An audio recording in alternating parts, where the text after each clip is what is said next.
ਸਾਰੇ ਸਿੱਖ ਜਿਹੜੇ ਆ ਇਹਨਾਂ ਨੂੰ ਇਹ ਪੰਡਿਤ ਜੀ ਦਾ ਸੁਨੇਹਾ ਆ ਕਿ ਪੰਡਿਤ ਜੀ ਨੇ ਅੰਮ੍ਰਿਤ ਛਕ ਲਿਆ। ਇੱਕ ਹਿੰਦੂ ਬੰਦੇ ਨੇ ਸਿੱਖ ਧਰਮ 'ਚ ਐਂਟਰੀ ਕੀਤੀ ਆ ਅਤੇ ਜਿਹੜੇ ਹੁਣ ਸਿੱਖ ਹੈ ਜਿਨ੍ਹਾਂ ਨੇ ਅੰਮ੍ਰਿਤ ਨਹੀਂ ਛਕਿਆ ਉਹ ਅੰਮ੍ਰਿਤ ਛਕ ਲੈਣ ਕਿ ਉਹ ਬਾਜ ਨੂੰ ਡਿੱਕਣ ਡੇ ਆ ਕਿ ਬਾਜ ਆਏਗਾ ਤਾਂ ਫਿਰ ਮਤਲਬ ਕਿ ਅਸੀਂ ਅੰਮ੍ਰਿਤ ਛਕਾਂਗੇ, ਕਿਉਂਕਿ ਤੁਸੀਂ ਉਹ ਆਵਾਜ਼ਾਂ ਬੜੀਆਂ ਮਾਰਦੇ ਹੋ ਨਾ ਕਿ ਬਾਜਾਂ ਵਾਲਿਆ ਬਾਜ ਭੇਜ ਮੁੜ ਕੇ ਤਿੱਤਰ ਫਿਰ ਅਡਾਰੀਆਂ ਮਾਰਦੇ ਨੇ, ਅਤੇ ਤੁਸੀਂ ਪ੍ਰਸ਼ਾਦਾ ਹੀ ਛਕਣ ਆਏ ਆ, ਖਾਲੀ ਤਿੱਤਰ ਤੁਹਾਡੇ ਕੋਲ ਫੜੇ ਨਹੀਂ ਜਾਂਦੇ। ਇਸ ਕਰਕੇ ਪੰਡਿਤ ਜੀ ਇਹ ਕਹਿ ਰਹੇ ਆ ਕਿ ਉਹ ਸਿੱਖ ਹੀ ਹੈ ਨਹੀਂ ਜਿਹੜਾ ਕੇਸ ਕੱਟਦਾ ਆ। ਜਿਹੜਾ ਕੇਸ ਦੁਬਾਰਾ ਸੁਣ ਲਓ ਧਿਆਨ ਨਾਲ, ਕੰਨ ਖੋਲ੍ਹ ਕੇ, ਜੇ ਨਹੀਂ ਸਮਝ ਲੱਗੀ ਹਾਲੇ ਤੱਕ ਤੁਹਾਨੂੰ 300 ਸਾਲ ਹੋ ਗਏ ਸ਼੍ਰੀ ਗੁਰੂ ਗ੍ਰੰਥ ਸਾਹਿਬ ਜੀ ਦਾ ਪ੍ਰਕਾਸ਼ ਹੋਏ। ਉਹ ਸਿੱਖ ਹੀ ਹੈ ਨਹੀਂ ਜੋ ਕੇਸ ਕੱਟਦਾ ਆ। ਹੁਣ ਤੁਸੀਂ ਵੇਖ ਲਓ ਕਿੰਨੇ ਕੱਟਦੇ ਆ ਕਿੰਨੇ ਨਹੀਂ ਕੱਟਦੇ ਆ। ਜਿਹੜਾ ਸਾਬਤ ਸੂਰਤ ਨਹੀਂ ਉਹ ਸਿੱਖ ਨਹੀਂ ਹੈ, ਇੱਦਾਂ ਸਮਝ ਲਿਆ ਕਰੋ। ਆ ਮੋਨੇ ਬੰਦੇ ਤੁਹਾਡੇ ਜਿਹੜੇ ਆ ਇਹ ਪ੍ਰਚਾਰ ਕਰਨ ਲੱਗ ਪੈਂਦੇ ਸਿੱਖੀ ਦਾ। ਉਹ ਗੁਰੂ ਸਾਹਿਬਾਨ ਮੋਨੇ ਹੀ ਜਾਂ ਗੁਰੂ ਸਾਹਿਬਾਨ ਨੇ ਇਹ ਕਹਿ ਤਾ ਕਿ ਸਾਨੂੰ ਜਿਹੜਾ ਅਕਾਲ ਪੁਰਖ ਦੀ ਦਿੱਤੀ ਦਾਤ ਹੈ ਉਹਦੇ ਅਨੁਸਾਰ ਆਪਣਾ ਚਿਹਰਾ ਜਿਹੜਾ ਆ ਬਣਾਉਣਾ ਪਏਗਾ ਕਿ ਤੁਹਾਡੇ ਚਿਹਰੇ ਉਹਦੇ ਅਨੁਸਾਰ ਬਣੇ ਆ। ਜੋ ਅਕਾਲ ਪੁਰਖ ਦਾ ਆਰਡਰ ਹੈ ਉਹਦੇ ਹਿਸਾਬ ਨਾਲ ਤੁਹਾਡੇ ਚਿਹਰੇ ਨਜ਼ਰ ਆਉਂਦੇ ਆ, ਕਿਉਂਕਿ ਅਕਾਲ ਪੁਰਖ ਜਿਹੜਾ ਆ ਖੁਦ ਇੱਕ ਸਿੱਖ ਹੈ, ਉਹ ਸਭ ਸੂਰਤ 'ਚ ਹੈ। ਉਹ ਕਦੇ ਟਪਾਈ ਦੇ ਬਲੇਡ ਨਹੀਂ ਰੱਖੇ ਦੇ ਆ ਅਕਾਲ ਪੁਰਖ ਨੇ। ਅਤੇ ਆਪਾਂ ਨੂੰ ਹਾਲੇ ਤੱਕ ਵੀ ਗੱਲ ਨਹੀਂ ਸਮਝ ਆਈ। 300 ਸਾਲ ਹੋ ਗਏ ਕਰੀਬ 300 ਸਾਲ ਤੋਂ ਉੱਤੇ ਹੀ ਹੋ ਗਏ ਪੰਥ ਦੀ ਸਾਜਨਾ ਹੋਇਆ, ਅਤੇ ਆਪਾਂ ਨੂੰ ਹੁਣ ਇਹ ਗੁਰੂ ਸਾਹਿਬਾਨ ਕਚਹਿਰੀ 'ਚ ਅਸ਼ਟਾਮ ਲਿਖ ਕੇ ਦੇਣਗੇ ਤਾਂ ਤੁਸੀਂ ਛਕਣਾ ਆ।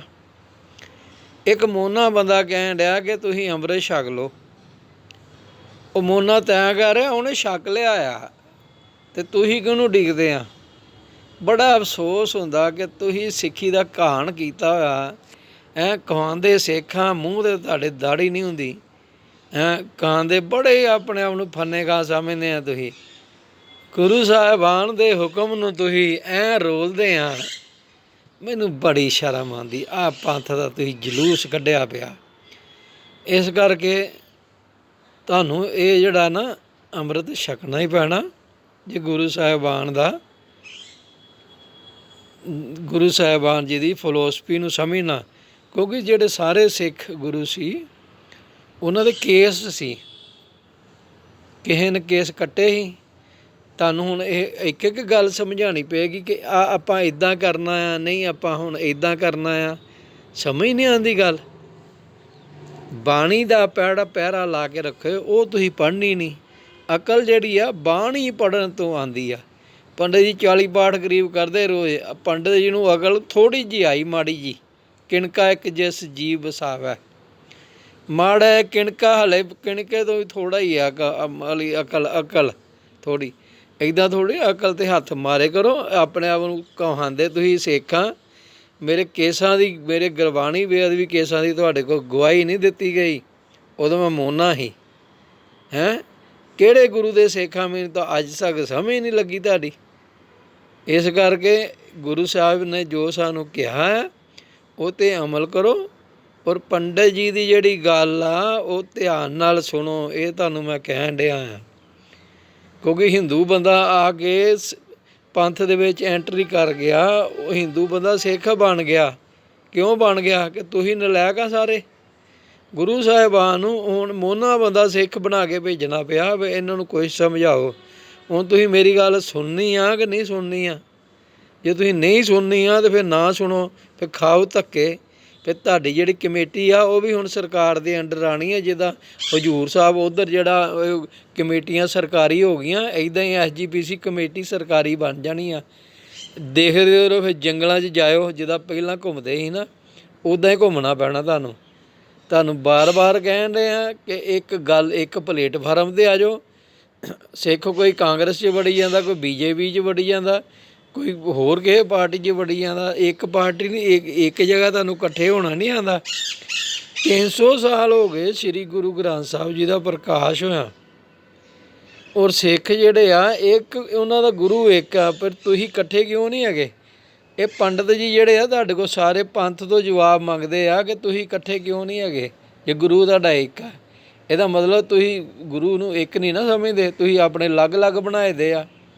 ਇਸ ਕਰਕੇ ਅਕਲ 'ਤੇ ਹੱਥ ਮਾਰੋ। ਔਰ ਜੋ ਪੰਡਤ ਜੀ ਕਹਿ ਰਹੇ ਆ ਉਹ 'ਤੇ ਗੱਲ, ਜਿਹੜੇ ਅਸੀਂ ਖੀਰ ਖਾਣ ਵਾਲੇ ਪੰਡਤ ਨਹੀਂ ਹੈਗੇ, ਅਸੀਂ ਗੁਰਬਾਣੀ ਦੇ ਪੰਡਤ ਆ। ਕਿਸੇ ਨੇ ਜੇ ਮੁਕਾਬਲਾ ਕਰਨਾ ਤਾਂ ਉਹ ਕਦੇ ਵੀ ਆ ਸਕਦਾ ਸਾਡੇ ਨਾਲ ਬਹਿ ਜੇ, ਉੱਥੇ ਬਹਿ ਕੇ ਉਹਦੀ ਸਮਾਧੀ ਲਵਾਵਾਂਗੇ। ਬਾਣੀ ਦਾ ਸੱਤ ਜਿਹੜਾ ਸਮਝੋ, ਬਾਣੀ ਦੇ ਵਿੱਚ ਕੀ ਆ, ਇੰਨਾ ਨਸ਼ਾ ਬਾਣੀ ਦੇ ਵਿੱਚ ਆ, ਤੁਹਾਡੀਆਂ ਅੱਖਾਂ ਨਹੀਂ ਖੁੱਲਣਗੀਆਂ। ਪਰ ਤੁਹਾਨੂੰ ਦੱਸੂਗਾ ਕੌਣ? ਤੁਸੀਂ ਬਰੈਡ ਪਕੌੜੇ ਹੀ ਛਕਣ ਡੇ ਹੋ, ਤਬਲੇ ਖੜਕਾਉਣ ਡੇ ਹੋ, ਉਹ ਬੋਲਾ ਹੈ ਜਿਹਨੂੰ ਸੁਣਾਉਣ ਡੇ ਹੋ ਤੁਸੀਂ। ਗੁਰੂ ਸਾਹਿਬ ਨੇ ਕਿਹਾ ਮਨ 'ਚ ਸਿਮਰਨ ਕਰਨਾ, ਤਾਂ ਮਨ 'ਚ ਸਿਮਰਨ ਕਰਨਾ ਨਹੀਂ ਆਪਾਂ। ਗੁਰੂ ਸਾਹਿਬਾਨ ਦੇ ਜਿਹੜੇ ਵਾਕ ਆ ਉਹਦੇ ਵਿੱਚ ਛਿੱਕੇ 'ਤੇ ਟੰਗਦੇ ਆ। ਇਸ ਕਰਕੇ ਆਖਰੀ ਜਿਹੜਾ ਤੁਹਾਨੂੰ ਇਹ ਆ ਗੁਰੂ ਸਾਹਿਬਾਨ, ਔਰ ਬਾਰ-ਬਾਰ ਅੱਜ ਤੱਕ ਕੋਈ ਤੁਹਾਡੇ ਸਿੱਖ ਧਰਮ 'ਚ ਕੋਈ ਨੋਨ ਸਿੱਖ ਬੰਦੇ ਨੇ ਐਂਟਰੀ ਕੀਤੀ ਆ ਅੱਜ ਤੱਕ? ਦੱਸੋ ਮੈਨੂੰ। ਔਰ ਮੈਨੂੰ ਤੁਸੀਂ ਅੰਮ੍ਰਿਤ ਛਕਣ ਦੇ ਬਾਵਜੂਦ ਵੀ ਭਈਆ ਸਮਝਦੇ ਆ ਸਾਰੇ ਸਿੱਖ ਹੈਂ। ਥੋੜ੍ਹੀ ਬਹੁਤੀ ਸ਼ਰਮ ਕਰ ਲਓ। ਉਹ ਅਕਲ 'ਤੇ ਹੱਥ ਮਾਰੋ। ਜਿੱਦਾਂ ਪੰਡਤ ਜੀ ਤੁਹਾਨੂੰ ਦੱਸਣ ਡੇ ਆ ਉੱਦਾਂ, ਕਿਉਂਕਿ ਪੰਡਤ ਜੀ ਨੇ ਆਪਣੀ ਗੱਲ ਨਹੀਂ ਸੁਣਾਉਣੀ, ਪੰਡਤ ਜੀ ਆਪਣੇ ਨੰਬਰ ਨਹੀਂ ਬਣਾਉਣਗੇ। ਪੰਡਤ ਜੀ ਗੁਰੂ ਸਾਹਿਬਾਨ ਦੀ ਫਿਲੋਸਫੀ ਦੇ ਨੰਬਰ ਬਣਾਉਣਗੇ। ਜੇ ਤੁਸੀਂ ਛਕਣਾ ਹੈ ਤਾਂ ਠੀਕ ਆ, ਨਹੀਂ ਛਕਣਾ ਤਾਂ ਫਿਰ ਖਾਓ ਧੱਕੇ। ਇੱਦਾਂ ਤੁਹਾਨੂੰ ਕਹਿ ਰਹੇ ਸੀ। ਜ਼ਿਆਦਾ ਹੁਣ ਬਾਰ-ਬਾਰ ਇੱਕੋ ਗੱਲ ਕੀ ਤੁਹਾਨੂੰ ਕਹੀਏ? ਥੋੜ੍ਹਾ ਆਪਣੇ ਆਪ ਵੀ ਸੋਚ ਲਿਓ ਕਰੋ ਵੀ ਅਸੀਂ ਕਰਨ ਕੀ ਆਏ ਹਾਂ। ਅਸੀਂ ਗੁਰੂ ਸਾਹਿਬਾਨ ਦੀ ਇੱਕ ਗੱਲ ਨਹੀਂ ਮੰਨ ਸਕਦੇ ਵੀ ਆਪਾਂ ਕੇਸ ਰੱਖ ਲਈਏ ਕਿ ਆਪਾਂ ਸਾਬਤ ਸੂਰਤ ਹੋ ਜਾਈਏ। ਹੁਣ ਦੇਖ ਲਓ ਤੁਸੀਂ ਕੀ ਦਿਮਾਗ ਤੁਹਾਡੇ 'ਚ ਆਉਂਦਾ ਹੈਗਾ, ਉਸ ਹਿਸਾਬ ਨਾਲ ਕੰਮ ਕਰੋ।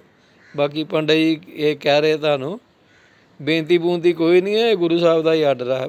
ਆਪਾਂ ਬੇਨਤੀ ਬੂਨਤੀ ਨਹੀਂ ਕਰਦੇ ਹੁੰਦੇ, ਗੁਰੂ ਸਾਹਿਬ ਦਾ ਆਰਡਰ ਹੈ। ਅੰਮ੍ਰਿਤ ਛਕੋ, ਸਿੰਘਤ ਹੋ ਜਾਓ, ਇੱਕ ਜਗ੍ਹਾ ਇਕੱਠੇ ਹੋ, ਫਿਰ ਤੁਹਾਨੂੰ ਰਾਜ ਜਿਹੜਾ ਆ ਪੂਰੇ ਵਰਲਡ 'ਚ ਦੇਵਾਂਗੇ ਕਰਾ ਕੇ ਗੁਰੂ ਸਾਹਿਬਾਨ ਦੀ ਕਿਰਪਾ ਨਾਲ। ਇੱਦਾਂ ਪੰਡਤ ਜੀ ਅਰਜ਼ ਕਰ ਰਹੇ ਸੀ ਤੁਹਾਡੇ ਚਰਨਾਂ 'ਚ। ਬਸ ਹੁਣ ਖਤਮ ਆ ਕੰਮ, ਹੋਰ ਅਰਜ਼ ਮੈਂ ਕਰਨੀ ਨਹੀਂ, ਉਹ ਖਤਮ ਹੀ ਕਰਨ ਲੱਗਾ ਕੰਮ।